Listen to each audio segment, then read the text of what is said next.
Hello friends, welcome to मार्गदर्शक। और आज है 23 अप्रैल और आज के सभी इंपॉर्टेंट करंट अफेयर्स हम डिस्कस करेंगे। तो हमारा पहला क्वेश्चन है, which opposition leader has written a letter to Narendra Modi regarding Ken Betwa project. तो केन बेतवा प्रोजेक्ट क्या है? ये पहले तो ये नरेंद्र मोदी जी को नहीं लिखा गया है, ये लिखा गया है प्रकाश जावड़ेकर जी को। हमारे union environment minister Prakash Javadekar जी को लिखा गया है। तो इसमें केन बेतवा प्रोजेक्ट क्या है? केन बेतवा प्रोजेक्ट है, ये दोनों यमुना की ट्रिब्यूटरीज हैं, यमुना रिवर की ट्रिब्यूटरीज हैं। इनको आपस में इंटरलिंक करके, इनका रास्ता बदल के और इनके ऊपर डैम बनाकर इनका इंटरलिंक की जाएंगी, ताकि बहुत सारा एरिया एग्रीकल्चर लैंड जो है वो इरिगेशन के अंडर आ सके। इसके अनुमान लगाया गया है कि काफ़ी ज़्यादा बड़ा एरिया, कई लाख हेक्टेयर ज़मीन ये इरिगेशन के अंडर आ जाएगी। तो ये किसने लेटर लिखा है? इन्होंने लिखा है, ये लिखा है सोनिया गांधी जी ने। तो इन्होंने इन्हें लिखा है कि आपको ये प्रोजेक्ट बंद कर देना चाहिए, क्योंकि इससे क्या होगा, हमारे बहुत सारे, जैसे पन्ना टाइगर रिजर्व है मध्य प्रदेश में, बहुत मेहनत करने के बाद यहाँ पर ये टाइगर रिजर्व में टाइगर्स की जो संख्या है, जनसंख्या है, वो बड़ी है। बहुत सक्सेसफुल ब्रीडिंग करवा सके हैं, इसके लिए बहुत मेहनत लगी है। तो इससे क्या होगा, ऑलमोस्ट 4206 हेक्टेयर ज़मीन जो इस टाइगर रिजर्व की है वो इसमें सबमर्ज हो जाएगी, पानी के नीचे आ जाएगी। और बहुत सारा जंगल का एरिया, बहुत सारे पेड़ ख़त्म हो जाएंगे, एनवायरनमेंट को बहुत ज़्यादा नुकसान होगा। तो एनवायरनमेंट के डेवस्टेटिंग इफ़ेक्ट्स को रोकने के लिए सोनिया गांधी जी ने इन्हें लेटर लिखा है कि इस प्रोजेक्ट को रोक देना चाहिए। किसको लिखा है? प्रकाश जावड़ेकर जी को, हमारे यूनियन एनवायरनमेंट मिनिस्टर को। यहाँ पर आप ठीक कर लीजिएगा। तो ये एक क्वेश्चन मैं आपके लिए लाया हूँ, क्योंकि मुझे लगता है कि आपका पार्टिसिपेशन भी हो इसमें, ज़्यादा से ज़्यादा आपको इंटरेस्ट बने। तो ये एक क्वेश्चन आपके लिए है, इसका आंसर मैं आपको एंड में दूंगा। ये क्वेश्चन है, which Asian country has offered supply of oxygen and remdesivir to India. Antiviral है जो रेमडिजाइवर, और ऑक्सीजन की कमी बहुत हो रही है इंडिया में। तो ये किस कंट्री ने ऑफ़र किया है इंडिया को कि वो सप्लाई करेंगे? Of course not for free, लेकिन आज के टाइम पे अगर कोई पैसों की भी दे, कोई एक्सपोर्ट करने की बात भी करे, तो बहुत बड़ी बात है। तो ये किसने किया है? ये वीडियो के एंड में मैं आपको इसका जवाब दूंगा, तब तक आप इसको कमेंट में मेरा आंसर कर सकते हैं। हमारा नेक्स्ट क्वेश्चन है, DRDO has offered Tejas technology for कोविड-19, what are they actually offering. तो DRDO क्या है? DRDO defence research and development organisation. इसके कई ऑफिसेज हैं, मोहाली में भी है। तो इसका क्या है, इन्होंने तेजस, हमारा जो इंडिजीनियसली बिल्ट एयरक्राफ्ट है, तो इसमें क्या होता है, जब पायलट एक कॉकपिट बना होता है, जैसे आपने देखा ही होगा मूवीज़ में या पिक्चर्स में देखा होगा, एक कॉकपिट बना होता है। तो बहुत हाई एल्टीट्यूड पे वॉरफेयर होता है। तो जब ये मिलिट्री एक्सरसाइज भी करते हैं, बहुत ऊंचाई पर जाना पड़ता है, तो कई बार वहाँ पर ऑक्सीजन की कमी हो जाती है। आपने देखा होगा पायलट को एक मास्क पहना होता है, वो मास्क में ऑक्सीजन आ रही होती है। तो वहाँ पर ऑक्सीजन की कमी होने के कारण कई बार पायलट को मास्क पहनना पड़ता है। तो वो क्या करता है, एक टेक्नोलॉजी है उसके अंदर, वो क्या करती है कि ऑक्सीजन बनाते रहते हैं, उसको कहते हैं ओबॉक्स,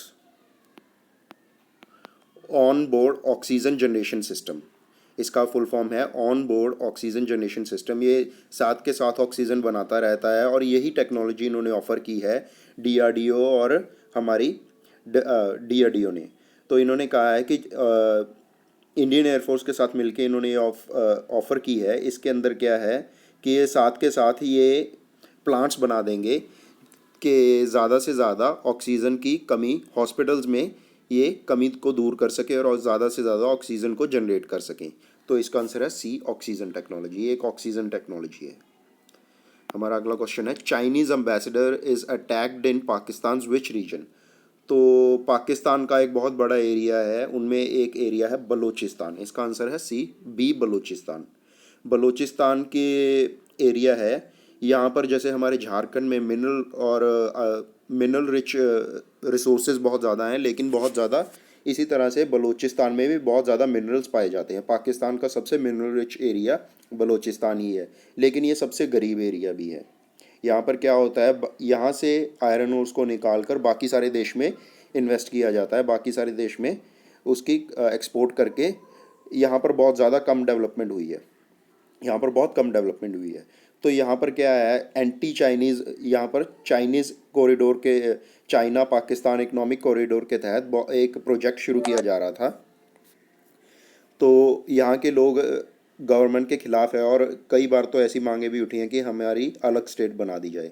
तो यहाँ पर चाइना का कुछ इन्वेस्टमेंट हो रहा था इस प्रोजेक्ट के अधीन, लेकिन यहाँ के लोगों ने रिटेलिएट किया और इसी रिटेलिएशन में इन्होंने एक सुसाइड बॉम्बर भेज दिया। यहाँ पर एक जगह है जिसका नाम है लियात। आपने शायद कभी नाम, क्वेटा उस जगह का नाम है, क्वेटा काफ़ी फेमस जगह है। क्वेटा में इन्होंने क्या किया, यहाँ पर एक होटल था, उसकी पार्किंग में एक सुसाइड बॉम्बर को भेज के वहाँ पर ब्लास्ट करा दिया। वहाँ पर एक चाइनीज़ एम्बेसडर थे, उनका नाम था नोंग रोंग, लेकिन उन्हें कोई नुकसान नहीं हुआ क्योंकि उस वक्त वो होटल में नहीं थे, वो कहीं पर बाहर विज़िट पे गए हुए थे। वो बलूचिस्तान में एक सर्वे अपने एक विज़िट पे आए थे as a delegate from Chinese government. तो वहाँ पर उनको कोई नुकसान नहीं हुआ, लेकिन 5 आदमी लगभग कहा जा रहा है कि मर गए और 10-12 घायल भी हो चुके हैं। तो ये काफ़ी बड़ा धक्का है। इसके बाद इमरान खान का भी एक कमेंट आया था कि बहुत ही एक भयावक स्थिति है यहाँ पर और बहुत ही एक शर्मनाक कार्य किया है जिन लोगों ने भी किया है। इसकी जिम्मेदारी ली है तहरीक तालिबान, एक तालिबानी ग्रुप है। पाकिस्तान में भी एक तालिबानी ग्रुप है जिसका नाम है तहरीक तालिबान, तहरीक तालिबान। तो उसने इसकी जिम्मेवारी ली है। हमारा नेक्स्ट क्वेश्चन है, India is exporting which helicopter from USA. तो इंडिया ने किस हेलीकॉप्टर को यूएसए से इंपोर्ट किया है? तो ये करने जा रहा है India Romeo helicopter. Romeo helicopter क्या है? इसका पूरा नाम है MH-60 रोमियो। ये एंटी सबमरीन वॉरफेयर के लिए यूज़ किया जाता है। इसका बेसिक पर्पस क्या होता है? सबमरीन जो होती है उसका सारा काम यही होता है कि वो कम से कम आवाज़ करे, जितनी कम आवाज़ करेगी उतनी वो ज़्यादा इफेक्टिव होगी, क्योंकि समुद्र के नीचे रडार पकड़ लेती है अगर ज़्यादा आवाज़ हो। न्यूक्लियर जो सबमरीन्स आती हैं उनकी ज़्यादा आवाज़ होती है इन कंपैरिजन टू ट्रेडिशनल जो सबमरीन्स होती हैं, लेकिन वो ज़्यादा देर तक पानी में रह सकती हैं। तो उसके लिए इंडिया ने इन्हें डिप्लॉय किया है। जो पहले वाले थे वो आउटडेटेड हो चुके थे, उनकी टेक्नोलॉजी ऑब्सोलीट हो चुकी थी, इनको डिप्लॉय किया जाएगा। इसकी पहला जो है वो इंडिया को भेजा जा रहा है और कहा जा रहा है कि 2023 तक ये सारे इंडिया में 24 मंगाए थे इंडिया ने, ये 24 के 24 आ जाएंगे। इसकी टोटल जो कॉस्ट आएगी वो आएगी $2.6 बिलियन। तो ये मंगाए हैं इंडिया ने अमेरिका से। Which company will start production of India's 4th vaccine. तो इंडिया में जो चौथी वैक्सीन स्टार्ट हो रही है उसको किस कंपनी ने बनाना शुरू करेंगे? वो किएंगे बायोलॉजिकल ई। ये हैदराबाद बेस्ड कंपनी है। ये बहुत ही बड़ी कंपनी है, ये बहुत पुरानी और बहुत बड़ी कंपनी है। यहाँ तक कि टेटनस के सबसे बड़ी कंपनी यही है जो टेटनस के इंजेक्शन्स बनाती है। तो ये हैदराबाद बेस्ड कंपनी है और ये इसकी production capacity in terms of vaccine production है ऑलमोस्ट 7 करोड़ पर वीक, पर 7 करोड़ पर डे। जबकि जो भारत बायोटेक है या सीरम इंस्टीट्यूट की है 10 करोड़। तो ये कर रही है बायोलॉजिकल ई, हैदराबाद बेस्ड कंपनी है। Which country has announced that it will develop its own ISS? ISS क्या होता है my dear friends? International space station. International space station ये 1998 में डिप्लॉय किया गया था बाय चाइना, रशिया, जापान, इन सब की 3-4 कंट्रीज़ ने मिलके एक इंटरनेशनल स्पेस स्टेशन बनाया था। वो क्या होता है, यहाँ पर कई एक्सपेरिमेंट्स करने ज़मीन पर करने फीजिबल नहीं है, उनके लिए ग्रेविटी की ज़रूरत होती है और भी कई जो नेचुरल एनवायरनमेंट है जहाँ पर सैटेलाइट्स को ऑर्बिट किया जाना है, वहीं पे ये एक्सपेरिमेंट्स किए जाते हैं। इसकी ऑथेंटिसिटी बहुत बढ़ जाती है, इसलिए इंटरनेशनल स्पेस स्टेशन बनाया गया था। यहाँ पर और कंट्रीज़ भी जा सकती हैं लेकिन दे नीड टू पे फॉर दिस। तो अब रशिया ने कहा है, रशिया पहले इसका भी पार्ट था, अभी भी है, 2024 तक इसका पार्ट है और उसके बाद ये रिवाइव भी कर सकता है अपना कॉन्ट्रैक्ट। लेकिन अभी रशिया ने कहा है कि वो अपना खुद का इंटरनेशनल स्पेस स्टेशन बनाएगा और वहाँ पर अपना काम करेगा। जो भी स्पेस की टेक्नोलॉजी में काम है वो खुद अपने इंटरनेशनल स्पेस स्टेशन पे करेगा। हमारा नेक्स्ट क्वेश्चन है, केयर क्या है? Care has given it in its recent report India's GDP growth rate. तो केयर है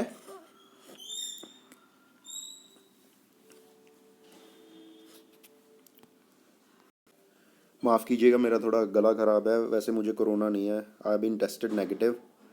इसका केयर का मतलब मैं बता रहा था, केयर का मतलब है credit analysis and research limited.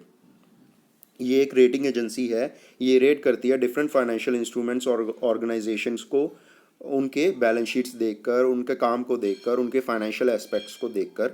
तो इसने एक अपनी रिपोर्ट में इंडिया की जीडीपी ग्रोथ रेट को एक प्रोजेक्ट किया है। इन्होंने कहा है कि इंडिया की जीडीपी ग्रोथ रेट रहेगी 10.2%। तो ये काफ़ी इंडिया की बड़ी क्रेडिट रेटिंग एजेंसी है, तो इसकी रिपोर्ट्स को काफ़ी माना जाता है इंडिया में। UK has announce to start its new crypto currency. What is the name of this currency? देखिए, यूके ने अपनी क्रिप्टो करेंसी लॉन्च करने का मन बनाया है, और इसका नाम क्या रखेंगे? Bitcoin, British coin. इसका फुल फॉर्म नहीं है ये, लेकिन ये ऐसे तोड़ के ही बनाया गया है। इसका नाम है बिटकॉइन। इससे पहले आप बिटकॉइन से मत कंफ्यूज कीजिएगा। बिटकॉइन जो है वो जापान के एक नेशनल ने बनाई थी, इसका नाम है बिटकॉइन। ये बाकी सभी भी क्रिप्टो करेंसीज है, लेकिन जो ब्रिटेन वाली है उसका नाम है bitcoin. With which country India signed a MOU to deal with the problem of plastic waste in sea and coastal areas. तो आप देख रहे हैं समुद्र में बहुत ज़्यादा प्लास्टिक को डिस्पोज ऑफ किया जा रहा है। जो कोस्टल एरियाज़ हैं वहाँ पर प्लास्टिक और गंदगी बहुत ज़्यादा हो जाती है। तो इसके लिए इंडिया ने एक कंट्री से पैक्ट किया है, एक MOU साइन किया है। तो वो किस कंट्री से किया? वो जर्मनी से। तो इसके तहत जो इंडिया के कोस्टल एरियाज़ हैं वहाँ से, जैसे उड़ीसा के हैं, कुछ स्पेसिफिक जो कोस्टल एरियाज़ हैं उनको साफ़ किया जाएगा with the help of this country. और इन जर्मनी से इक्विपमेंट्स मंगाए जाएंगे, और दोनों तरह से दोनों कंट्रीज़ में जो भी अफेक्टेड एरियाज़ हैं उनको साफ़ किया जाएगा। India, France and UAE has conducted a military exercise. What is the name of this exercise? India, France और UAE ने एक military exercise, naval military exercise को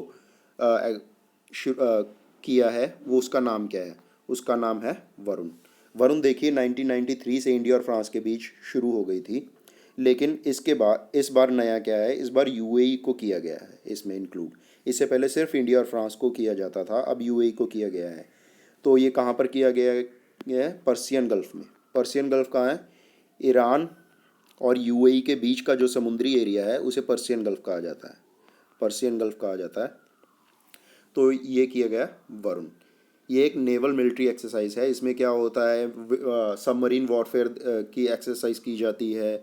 कैसे सबमरीन्स क्या है माय डियर फ्रेंड्स, समुद्र में सबमरीन्स का रोल बहुत ज़्यादा है, क्योंकि चाइना की डोमिनेशन बहुत बढ़ गई है इंडियन ओशन में। बार बार इधर आ रहे हैं। अभी पीछे अमेरिका ने अपनी वॉरफेयर शिप इंडिया के लक्षद्वीप आइलैंड के पास से गुजार दी थी। तो इसके लिए काफ़ी ज़रूरत है कि जो देश समुद्र में अच्छा करेगा उसी की इकॉनमी बढ़िया होगी। So that's it for now. और मेरे चैनल को सब्सक्राइब कीजिए, उसको बेल आइकन को प्रेस कीजिए, लाइक कीजिए वीडियो को, और ज़्यादा से ज़्यादा शेयर कीजिए। Thank you very much.